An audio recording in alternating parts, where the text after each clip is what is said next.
السلام علیکم ورحمۃ اللہ وبرکاتہ۔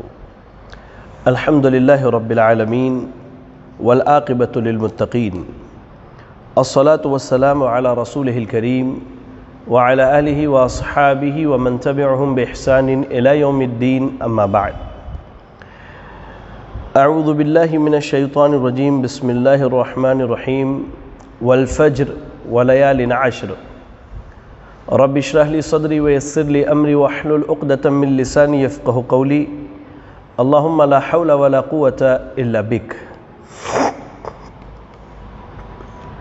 لائق صد احترام ناظرین اکرام، میں آپ سب کا دینی بھائی عمران احمد سلفی آج کے ہمارے اس آن لائن درس عشرہ ذو الحجہ کے احکام و دروس میں استقبال کرتا ہوں۔ ناظرین،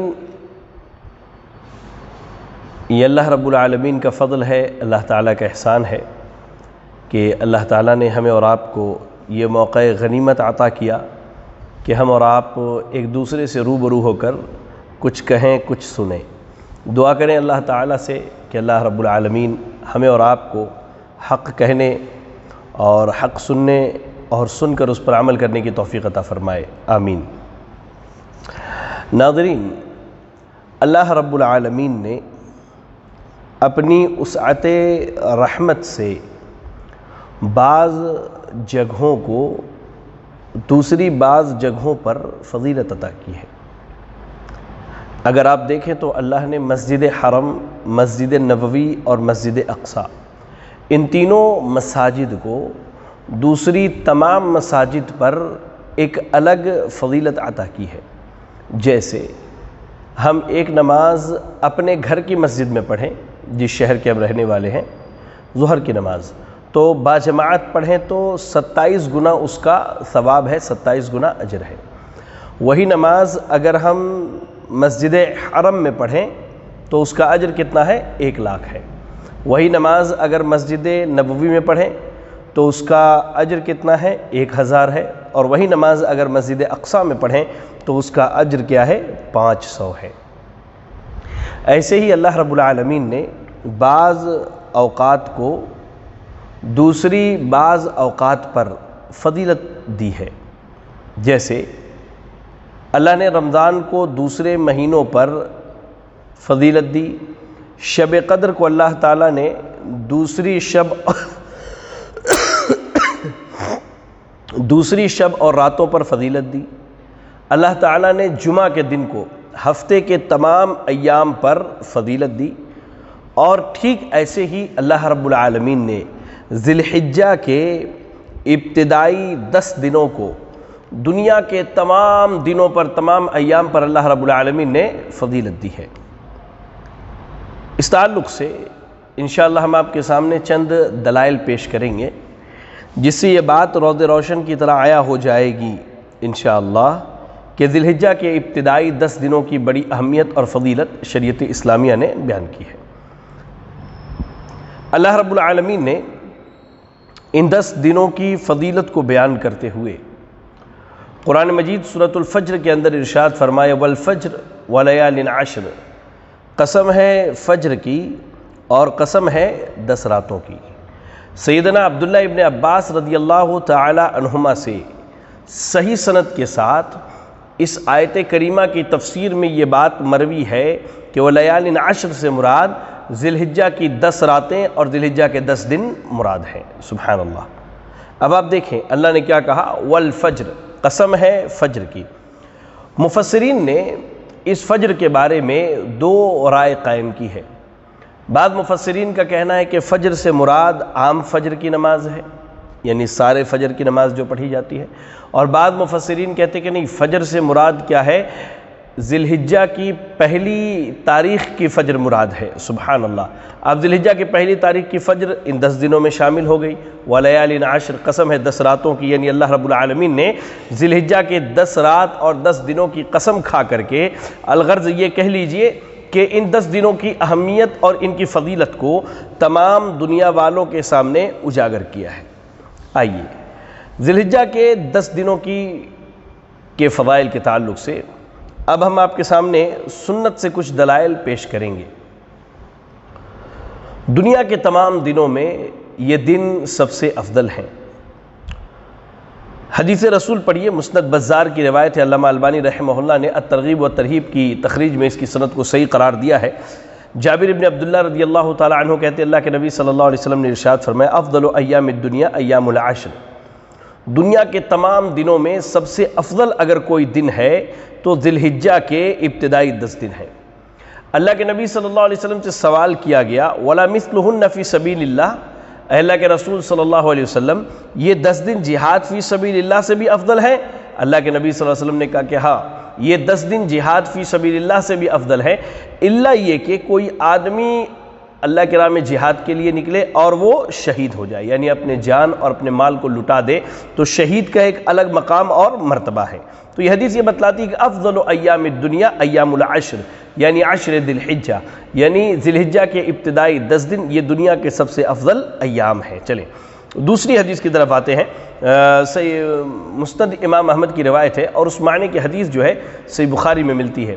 سیدنا عبداللہ ابن عباس رضی اللہ تعالی عنہما حدیث کے راوی یہ کہتے ہیں اللہ کے نبی صلی اللہ علیہ وسلم نے فرمایا ما من ایام العمل الصالح فیہا احب الی اللہ من هذه الایام، یعنی ایام العشر، کہ ما من ایام یعنی کسی بھی دن میں عمل صالح انجام دیا جائے تو اللہ کو اتنا پسند نہیں جتنا پسند ان 10 دنوں میں کیے جانے والے اعمال اللہ کو پسند ہے۔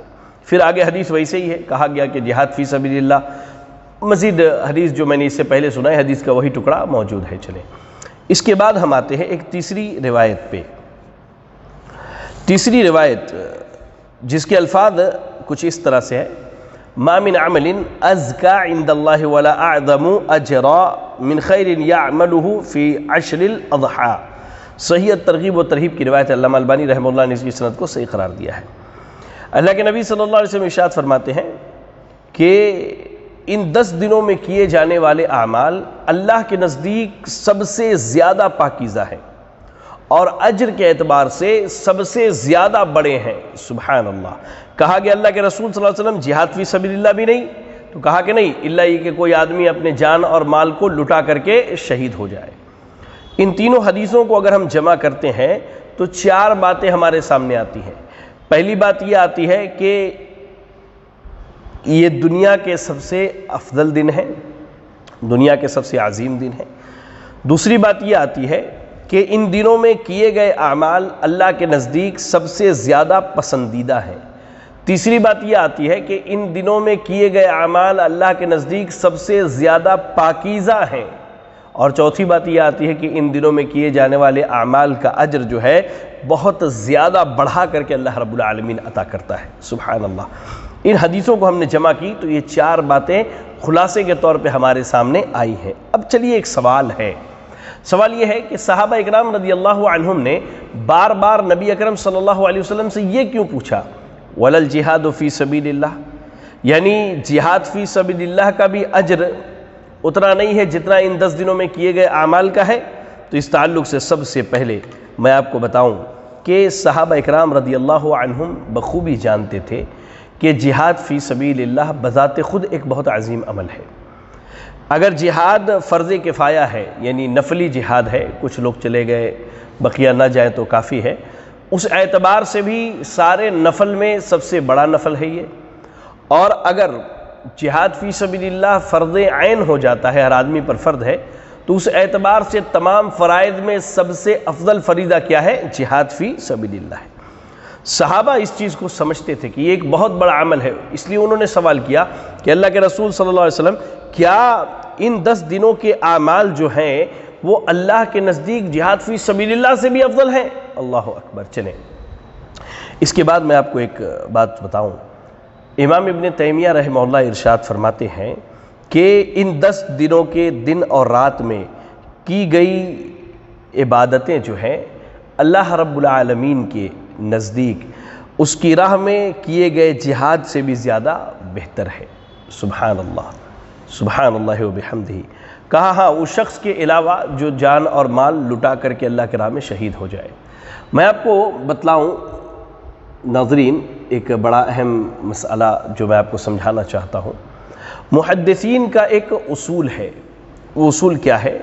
یا کہہ لیجئے کہ علماء نے ایک اصول مقرر کیا ہے کہ فاضل وقت میں مفضول عبادت بھی بڑے اجر و ثواب کا ذریعہ بن جاتا ہے، اور اس کی مثال یہی ہے، جہاد ایک افضل عمل ہے، اگر عام دنوں میں کیا جائے، جہاد عام دنوں میں کیا جائے تو ایک افضل عمل ہے، لیکن جہاد جو ہے ایک بہت ہی افضل عمل ہے اگر عام دنوں میں کیا جائے تو، لیکن اس عام دن کے جہاد کے مقابلے میں اگر کوئی آدمی ان 10 دنوں میں اعمال صالحہ انجام دے لے تو یہ اس جہاد فی سبیل اللہ سے زیادہ افضل ہے اللہ رب العالمین کے نزدیک۔ یہ چیز ہے۔ تو یہ افضل ایام ہیں، افضل اوقات ہیں، ان میں چھوٹے موٹے اعمال کا بھی اجر اللہ تعالیٰ بہت بڑھا کر کے دیتا ہے، سبحان اللہ۔ اسی لیے جہاد فی سبیل اللہ سے اس کی مثال دی گئی۔ چلیں اب اس کے بعد آتے ہیں،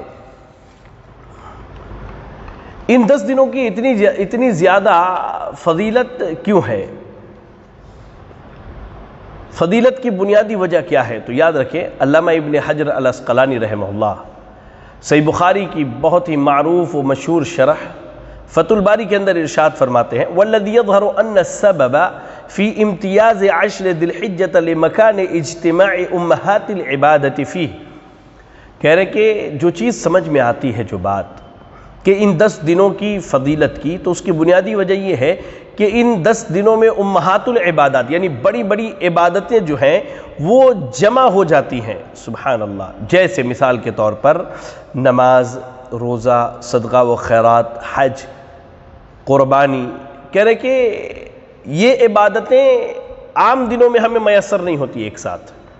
جیسے مثال کے طور پر یہ عبادتیں جو ہمیں عام دنوں میں میسر نہیں ہوتی ہے، اللہ اکبر، عام دنوں میں میسر نہیں ہوتی۔ مثال کے طور پہ آپ عام دنوں میں حج نہیں کر سکتے، آپ عام دنوں میں 10ویں ذی الحجہ کے دن جو قربانی کی جاتی ہے اس قربانی کو نہیں کر سکتے۔ آپ جانور ذبح کر سکتے، اللہ کی راہ میں قربان کر سکتے، لیکن جو اجر 10ویں ذی الحجہ کے دن قربانی کا ہے وہ نہیں حاصل کر سکتے۔ ایسے ہی عرفات کے دن میں قیام کرنا، انہی 10 دنوں میں یوم عرفہ بھی ہے، تو وہ عرفات کا قیام جو ہے عام دنوں میں ہو اور آپ نہیں کر سکتے میرے بھائی، عام دنوں میں نہیں کر سکتے، اس کے لیے 9 ذی الحجہ ہی شرط ہے، اللہ اکبر۔ یاد رکھیں، تو ان 10 دنوں کی فضیلت کی بنیادی وجہ حافظ ابن حجر العسقلانی رحمہ اللہ نے فتح الباری سے بخاری کی شرح میں یہ بتلایا کہ ان 10 دنوں میں جو امہات العبادات ہیں، جو بڑی بڑی عظیم عبادتیں ہیں، وہ سب ایک ساتھ جمع ہو جاتی ہیں، جو عام دنوں میں جمع نہیں ہوتی ہیں۔ چلیں انہی 10 دنوں میں، ان 10 دنوں کے فضائل میں اگر دیکھا جائے تو ایک دن یوم عرفہ ہے، جو حج کا اصل دن ہے، جس کے بارے میں اللہ کے نبی صلی اللہ علیہ وسلم نے کہا کہ الحج عرفہ، کہ حج دراصل وقوف عرفات کا نام ہے، یعنی حجاج اکرام 9 ذی الحجہ کو جو ہے عرفات پہنچتے ہیں اور وہاں پورا دن سورج غروب ہونے تک جو ہے قیام کرتے ہیں، وقوف کرتے ہیں، وہاں نمازیں ادا کرتے ہیں، پھر میدان عرفات میں خطبہ ہوتا ہے اور وہاں خوب ذکر و اذکار کرتے ہیں، خوب اللہ رب العالمین کے بڑائی بیان کرتے ہیں۔ اس تعلق سے میں آپ کو بتلاؤں، صحیح مسلم کی روایت ہے، سیدہ عائشہ صدیقہ رضی اللہ تعالیٰ عنہ ارشاد فرماتی ہیں، اللہ کے نبی صلی اللہ علیہ وسلم نے کہا کہ ما من یوم اکثر من ان یعتق اللہ فیہ عبدا من النار من یوم عرفہ، کہ اللہ تعالیٰ سب سے زیادہ بندوں کو جہنم سے جو آزاد کرتا ہے وہ عرفہ کے دن کرتا ہے، وَإِنَّهُ لَيَدْنُو، اللہ تعالیٰ بندوں کے قریب ہو جاتا ہے، سبحان اللہ، ثم یباہی بہم الملائکہ، پھر فرشتوں پر اللہ تعالیٰ اپنے بندوں کے تعلق سے فخر کرتا ہے، فیقول ما ارادوا ہؤلاء، اللہ تعالیٰ فرشتوں سے پوچھتا، اچھا یہ بتاؤ میرے ان بندوں کو کیا چاہیے، اللہ اکبر، کیا چاہیے۔ آپ ذرا غور کریں، جب اللہ نے اسی ابن آدم کی تخلیق کی تھی تو فرشتوں نے اللہ رب العالمین کے سامنے یہ بات رکھی فرشتوں نے کہ اے اللہ، یہ انسان دنیا میں جائیں گے، فساد مچائیں گے، یہ انسان دنیا میں جانے کے بعد جو ہے قتل و غارت گری کریں گے، خون بہائیں گے، تو اللہ نے کہا انی اعلم ما لا تعلمون، میں جو جانتا ہوں وہ تم نہیں جانتے۔ تو اللہ رب العالمین آج میدان عرفات میں فرشتوں کے سامنے انسانوں پر فخر کرے گا اور اللہ تعالیٰ فرشتوں سے پوچھے گا ما ارادوا ہؤلاء، یہ بندے میرے کیا چاہتے ہیں، یہ بندے میرے کیا چاہتے ہیں، اللہ اکبر۔ ذرا غور کریں، میں سمجھتا ہوں کہ ذی الحجہ کے 10 دنوں میں اگر کوئی دن نہ ہوتا، صرف عرفات کا ایک دن ہی ہوتا، تو اس کی فضیلت کے لیے کافی تھا کہ اللہ رب العالمین جو ہے تمام لوگوں کے گردنوں کو سب سے زیادہ جو ہے جہنم سے عرفات کے دن آزاد کرتا ہے، اور اللہ رب العالمین بندوں کے قریب آ جاتا ہے، اور اللہ تعالیٰ فرشتوں پر فخر کرتے ہوئے کہتا ہے کہ میرے بندے کیا چاہتے ہیں؟ جب بتلایا جاتا ہے کہ اللہ یہ تیری مغفرت کے لیے آئے ہیں، اللہ اپنے گناہوں کو معاف کروانے کے لیے آئے ہیں، اللہ یہ بخشش طلب کرنے کے لیے آئے ہیں، تو اللہ تعالیٰ یہ اعلان کرتا ہے کہ جاؤ میں نے ان کو معاف کر دیا، ان کے گناہوں کو بخش دیا۔ اور ان 10 دنوں میں جو عرفہ کا دن ہے، اس دن جو حجاج عرفات کے میدان میں ہے وہ تو ان کا وہاں عمل ہے، لیکن جو عامی ہیں، جو عام لوگ ہیں، جو دوسری عوام ہیں، جو عرفات کے میدان میں نہیں پہنچے، جو حج کے ارکان ادا نہیں کر رہے ہیں، اللہ اکبر، ان کے لیے چاہیے کہ وہ 9 ذی الحجہ کا روزہ رکھیں، وہ 9 ذی الحجہ کا روزہ رکھیں۔ سیدنا ابو قتادہ رضی اللہ تعالیٰ عنہ حدیث کے راوی ہیں، صحیح مسلم کی روایت ہے، اللہ کے نبی صلی اللہ علیہ وسلم سے پوچھا گیا، اللہ کے رسول صلی اللہ علیہ وسلم اگر کوئی عرفہ کے دن کا روزہ رکھے تو اس کا اجر کیا ہے؟ آپ نے کہا یکفر السنہ الماضیہ والباقیہ، کہ یہ گزشتہ 1 سال اور آئندہ 1 سال یعنی 2 سال کے گناہوں کے معافی کا اور مغفرت کا سبب اور ذریعہ ہے۔ سبحان اللہ، اگر کوئی 9 تاریخ کا روزہ رکھے تو انشاءاللہ اس کے اگلے اور پچھلے 1 سال کے گناہ معاف ہو جاتے ہیں۔ چلیں، ایسے ہی ان 10 دنوں میں ایک دن جو ہے کہہ لیجئے کہ یوم النحر کا دن ہے، یعنی ذی الحجہ کی 10ویں تاریخ، جس کے بارے میں بعض علماء کا کہنا ہے کہ یہ سال کے دنوں میں سب سے افضل دن ہے۔ دلیل کیا ہے؟ سنن ابی داؤد اور سنن نسائی کی روایت ہے، صحیح سند سے آئی، اللہ کے نبی صلی اللہ علیہ وسلم نے فرمایا اعظم الایام عند اللہ یوم النحر و یوم القر، کہ اللہ رب العالمین کے نزدیک سب سے عظیم دن کیا ہے؟ یوم النحر ہے، یعنی 10ویں ذی الحجہ کا ہے، وہ یوم القر، اس کے بعد کیا ہے؟ یہ 11ویں ذی الحجہ کا دن ہے۔ تو یہ حدیث یہ بتلاتی ہے کہ اللہ کے نزدیک تمام دنوں میں سب سے افضل دن کیا ہے؟ 10ویں ذی الحجہ کا ہے۔ اب اس کو ایسے تطبیق دیجئے آپ کہ ذی الحجہ کے 10 دن تمام دنوں میں سب سے افضل ہیں، اور یوم النحر کا دن ان 10 دنوں میں کہہ لیجئے سب سے زیادہ افضل ہے۔ اللہ اکبر، یعنی سال کے تمام دنوں میں سب سے افضل دن جو ہے انہی 10 دنوں کے اندر آتا ہے۔ ان 10ویں تاریخ کو دیکھیے کیوں افضل ہے؟ اس لیے کہ اس دن لوگ جو ہے بہت ساری بڑی بڑی عظیم عبادتوں کو انجام دیتے ہیں، جیسے مثال کے طور پر قربانی کرتے ہیں، عام لوگ نماز پڑھنے کے بعد جو ہے وہ اپنا جانور ذبح کرتے ہیں، ٹھیک ہے، اور اللہ رب العالمین کے لیے خون بہاتے ہیں، ان کے دل میں ایک جذبہ ہوتا ہے جو انہوں نے اللہ رب العالمین کی کتاب میں پڑھا ہے، فَصَلِّ لِرَبِّكَ وَانْحَرْ، نماز بھی اللہ کے لیے اور قربانی بھی اللہ کے لیے، انہوں نے پڑھا ہے قُلْ إِنَّ صَلَاتِي وَنُسُكِي وَمَحْيَايَ وَمَمَاتِي لِلَّهِ رَبِّ الْعَالَمِينَ، کہ ان کی زندگی، ان کی موت، ان کی قربانی، یہ سب اللہ کے لیے، وہ اللہ کو راضی کرنے کے لیے، اللہ کو خوش کرنے کے لیے 10ویں ذی الحجہ کے دن قربانی کرتے ہیں، وہ اللہ کی بڑائی بیان کرتے ہیں 10ویں ذی الحجہ کے دن۔ کیوں؟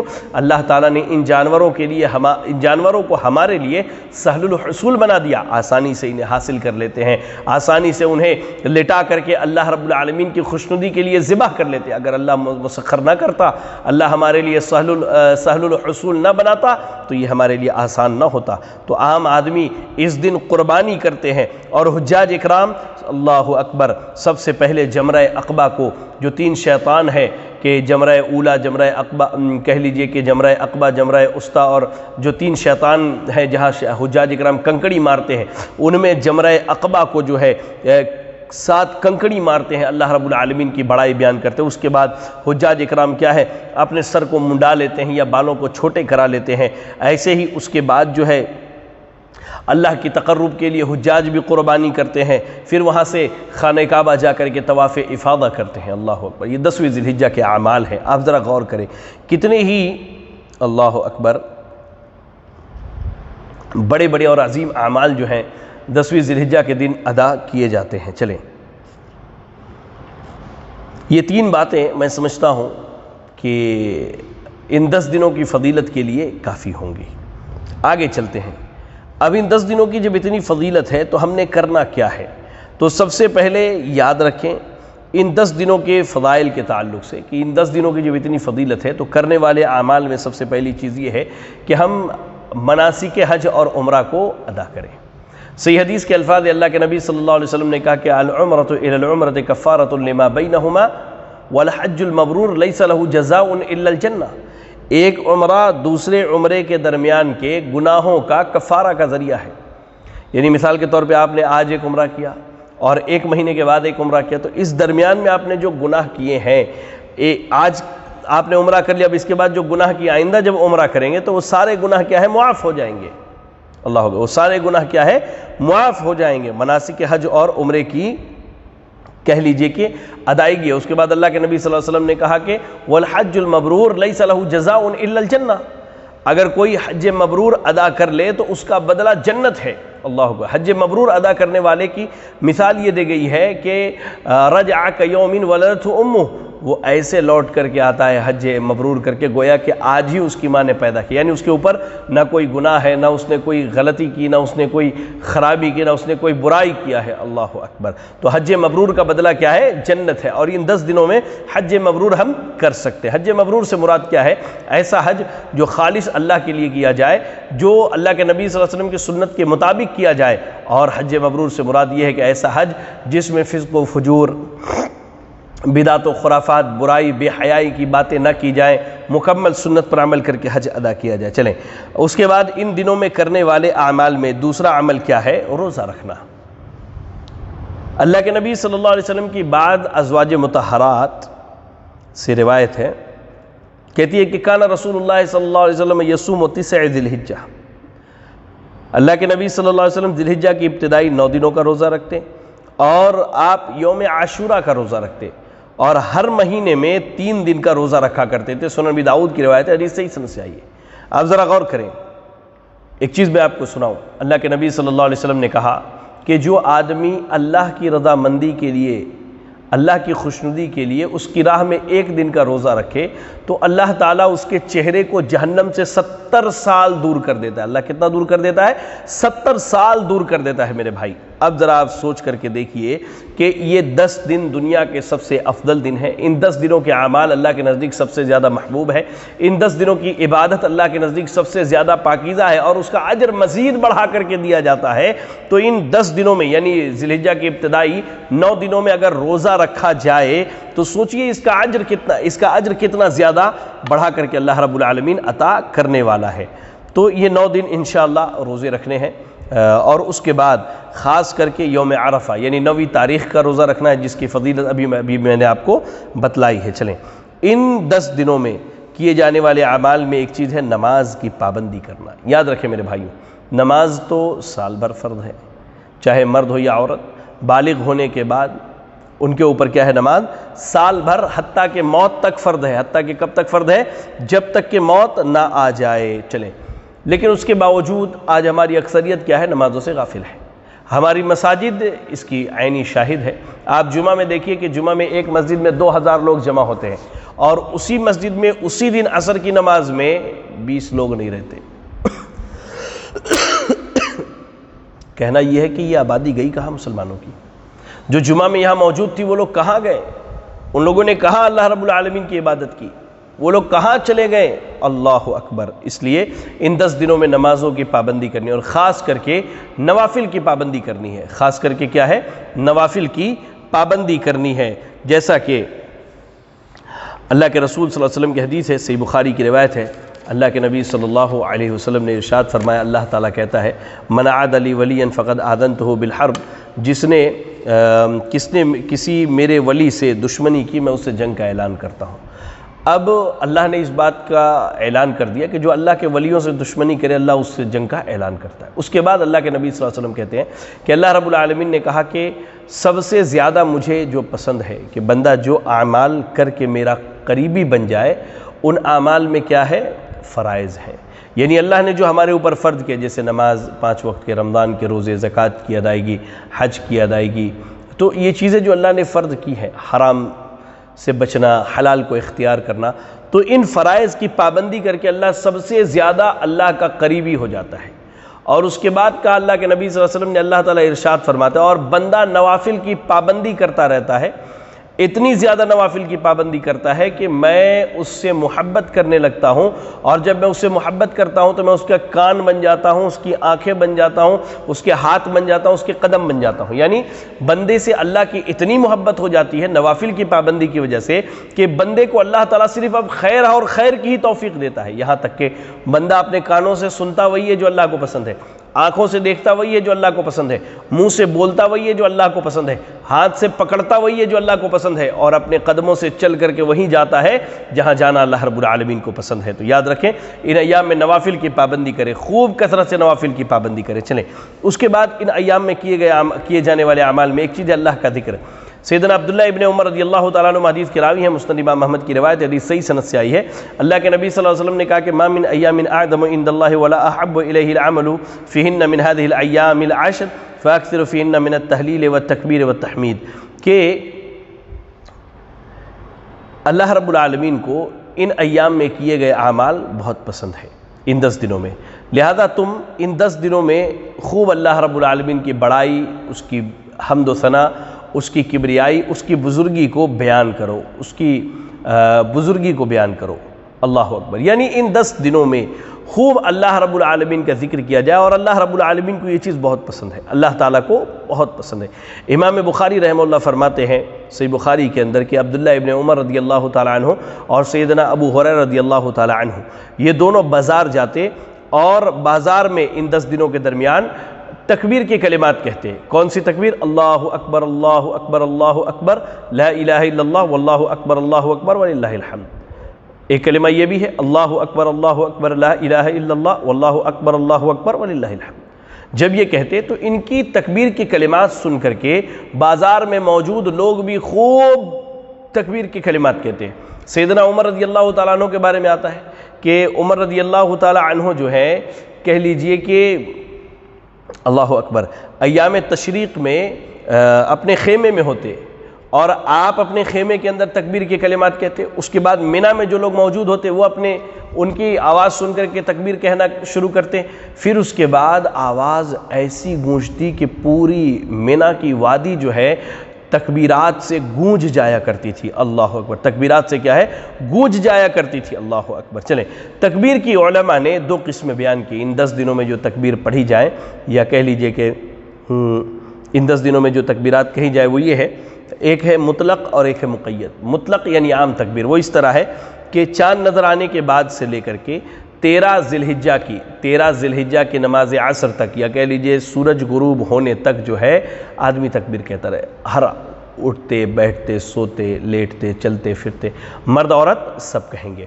ایک ہے مقید، وہ یہ ہے کہ یوم عرفہ کی نماز فجر سے لے کر کے، یعنی عرفہ یعنی 9 ذی الحجہ کی نماز فجر سے لے کر 13 ذی الحجہ کی نماز عصر تک ہر فرد نماز کے بعد بلند آواز سے جہری طور پر تکبیر کہا جائے، اور یہ سیدنا عمر، سیدنا علی، سیدنا عبداللہ ابن عباس، سیدنا عبداللہ ابن مسعود اور دیگر صحابہ رضی اللہ عنہم سے ثابت ہے،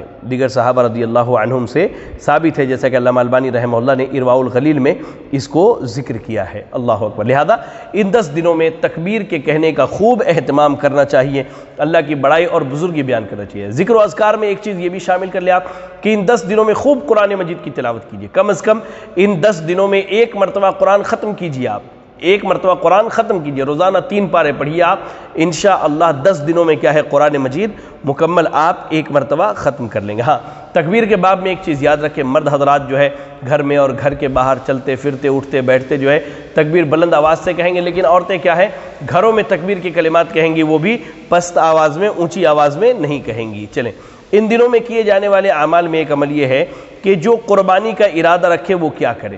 تو جو قربانی کا ارادہ رکھے وہ سب سے پہلی فرصت میں، جیسا کہ صحیح مسلم کی روایت ہے اور سیدہ ام سلمہ رضی اللہ تعالیٰ عنہ ارشاد فرماتی ہیں، اللہ کے نبی صلی اللہ علیہ وسلم نے کہا اذا رأیتم ہلال ذی الحجۃ واراد احدکم ان یضحی فلیمسک عن شعرہ واظفارہ، کہ جب تم ذی الحجہ کا چاند دیکھ لو اور تم میں سے کوئی آدمی قربانی کرنے کا ارادہ رکھتا ہو تو اسے چاہیے کہ اپنے بالوں اور ناخنوں سے رک جائے، یعنی اپنے بال اور ناخن نہ کاٹے۔ جب وہ قربانی کر لے تو اس کے بعد کیا ہے اپنے بال اور اپنے ناخن کو وہ کاٹ سکتا ہے انشاءاللہ۔ ہاں ایک چیز یاد رکھے، بعض لوگ سوال کرتے ہیں کہ شیخ اب ہمارے گھر میں 10 لوگ ہیں اور ہم ایک جانور سب کی طرف سے قربانی کرنے والے ہیں، تو کیا 10 لوگ جو ہے سر کے بال نہ کاٹے اور ناخن نہ کاٹے؟ نہیں، گھر کا جو سرپرست ہے، گھر کا جو ذمہ دار ہے، اکیلے اگر وہ اس چیز سے رک جائے تو انشاءاللہ سب کی طرف سے وہ کافی ہو جائے گا، ہر آدمی کو اس سے رکنے کی ضرورت نہیں ہے، جیسا کہ علامہ ابن عثیمین رحمہ اللہ نے اس کا تذکرہ کیا ہے۔ چلیں، ان 10 دنوں میں کیے جانے والے اعمال میں ایک عمل ہے قربانی کرنا۔ سیدنا براء ابن عازب رضی اللہ تعالیٰ عنہ حدیث کے راوی ہیں، صحیح بخاری کی روایت ہے، کہتے ہیں اللہ کے نبی صلی اللہ علیہ وسلم نے فرمایا ان اول ما نبدأ به فی یومنا ھذا نصلی، کہ آج کے دن ہم سب سے پہلا جو عمل کرتے وہ یہ ہے کہ ہم نماز پڑھتے، ثم نرجع، پھر ہم نماز پڑھ کے واپس جاتے ہیں، واپس جانے کے بعد کیا کرتے ہیں؟ فننحر، جانور کو قربان کرتے ہیں۔ لہذا جس نے ایسا کیا اس نے ہماری سنت کو پا لیا، اور جس نے نماز سے پہلے جانور ذبح کر دیا وہ اپنے گھر والوں کے لیے ایک گوشت پیش کرتا ہے جو وہ کھاتے ہیں۔ یعنی سنت رسول صلی اللہ علیہ وسلم یہ بتلاتی ہے کہ قربانی یعنی 10ویں ذی الحجہ کے دن سب سے پہلے نماز ادا کی جائے، نماز پڑھی جائے۔ اور آپ کو معلوم ہونا چاہیے نماز کس کے لیے؟ عام لوگوں کے لیے۔ حجاج کے اوپر 10ویں ذی الحجہ کے دن عید الاضحیٰ کی نماز نہیں ہے، عید الاضحیٰ کی نماز نہیں ہے حجاج کے اوپر۔ ہاں، جو عام لوگ ہیں وہ سب سے پہلا کام کیا کریں گے؟ عید الاضحیٰ کے دن وہ نماز پڑھیں گے، نماز پڑھنے کے بعد اپنے گھروں کو جب لوٹ کر کے آئیں گے تو وہ قربانی کریں گے۔ یہ اللہ کے رسول صلی اللہ علیہ وسلم کی سنت ہے، جس نے نماز سے پہلے جانور ذبح کر لیا اس کی قربانی ہی نہیں ہوئی، بلکہ اللہ کے نبی صلی اللہ علیہ وسلم تو یہاں تک کہتے ہیں، بعض روایتوں کے یہ مفہوم ہے کہ اس نے گویا کہ اپنے گھر والوں کو گوشت کھلانے کے لیے جانور ذبح کیا، یا اپنے رشتہ داروں کو کھلانے کے لیے جانور ذبح کیا، اللہ اکبر۔ یا کہہ لیجئے کہ اب کوئی آدمی گھر والوں کو کھلانے کے لیے یا رشتہ داروں کو کھلانے کے لیے یا مارکیٹ میں بیچنے کے لیے قربانی کرتا ہے تو اس کی کیا ہے؟ نماز سے پہلے تو کیا ہے؟ یہ قربانی میں شمار نہیں ہوگی، یہ قربانی میں شمار نہیں ہوگا، اور بیچنے اور فروخت کرنے کے لیے تو نماز کے بعد بھی شمار نہیں ہوگا وہ قربانی میں۔ ہاں، یہ ایک چیز یہ ہے کہ سب سے پہلے کیا ہے؟ نماز پڑھی جائے، اس کے بعد اللہ رب العالمین کی رضامندی کے لیے قربانی کی جائے، یہی اللہ کے نبی صلی اللہ علیہ وسلم کی سنت ہے۔ ہاں، اب اللہ نے آپ کو طاقت دی ہے، اس کے باوجود آپ قربانی نہیں کرتے تو مستدرک امام حاکم کی روایت ہے، علامہ البانی رحمہ اللہ نے اس کی سند کو حسن قرار دی۔ اللہ کے نبی صلی اللہ علیہ وسلم نے فرمایا من وجد ساعة لأن يضحي فلم يضحي فلا يحضر مصلانا، جو آدمی طاقت رکھتا ہو کہ وہ قربانی کر سکتا ہے، اس کے باوجود وہ قربانی نہ کرے تو ہمارے مصلی کے قریب نہ آئے، یعنی وہ نماز کے لیے نہ آئے۔ اتنی سخت وعید سنائی گئی ہے، اور آپ کو معلوم ہونا چاہیے کہ نماز جو ہے ایمان اور کفر کے درمیان فرق ہے، ایمان اور کفر کے درمیان فرق ہے۔ اللہ کے نبی صلی اللہ علیہ وسلم نے کہا کہ طاقت ہے اس کے باوجود قربانی نہیں کرتا، وہ ہمارے مصلی پر نہ آئے، ہماری عیدگاہ میں نہ آئے، ہمارے نماز کے لیے نہ آئے وہ، اللہ اکبر۔ اس نے نبی اور اس کے نبی صلی اللہ علیہ وسلم اور ان کے احکامات اور اللہ رب العالمین کی اس نے کھلے طور پر نافرمانی کی، حتیٰ کہ امام ابن تیمیہ رحمہ اللہ تو ایک مقام پر ارشاد فرماتے ہیں کہ آپ کو اگر اتنی طاقت ہے کہ آپ قرض لے کے قربانی کریں، اس کے بعد وہ قرض واپس کر دیں تو آپ قرض لے کر کے قربانی کیجیے، اللہ اکبر۔ لیکن یہ کوئی واجبی حکم نہیں ہے قرض لے کر کے قربانی کرنا، اگر آپ کو طاقت ہے قرض لے کے قربانی کر سکتے ہیں اور اتنی طاقت ہے کہ بعد میں قرض واپس کر دیں تو آپ قرض لے کے قربانی کر سکتے ہیں۔ لہذا یاد رکھیں کہ ان 10 دنوں میں کیے جانے والی یہ چند اعمال تھے جس کا آپ کے سامنے ابھی میں نے تذکرہ کیا۔ دعا کریں اللہ سے، اللہ رب العالمین ہمیں اور آپ کو ان 10 دنوں سے فائدہ اٹھانے اور ان 10 دنوں میں کثرت سے اس رب کی عبادت کرنے کی توفیق عطا فرمائے۔ اللہ تعالی ہمیں اور آپ کو جب تک دنیا میں زندہ رکھے دین اسلام پر زندہ رکھے اور ہمارا خاتمہ ایمان و اسلام کی حالت میں ہو۔ آمین وآخر دعوانا ان الحمد للہ رب العالمین۔ جزاکم اللہ خیرا۔ السلام علیکم ورحمۃ اللہ وبرکاتہ۔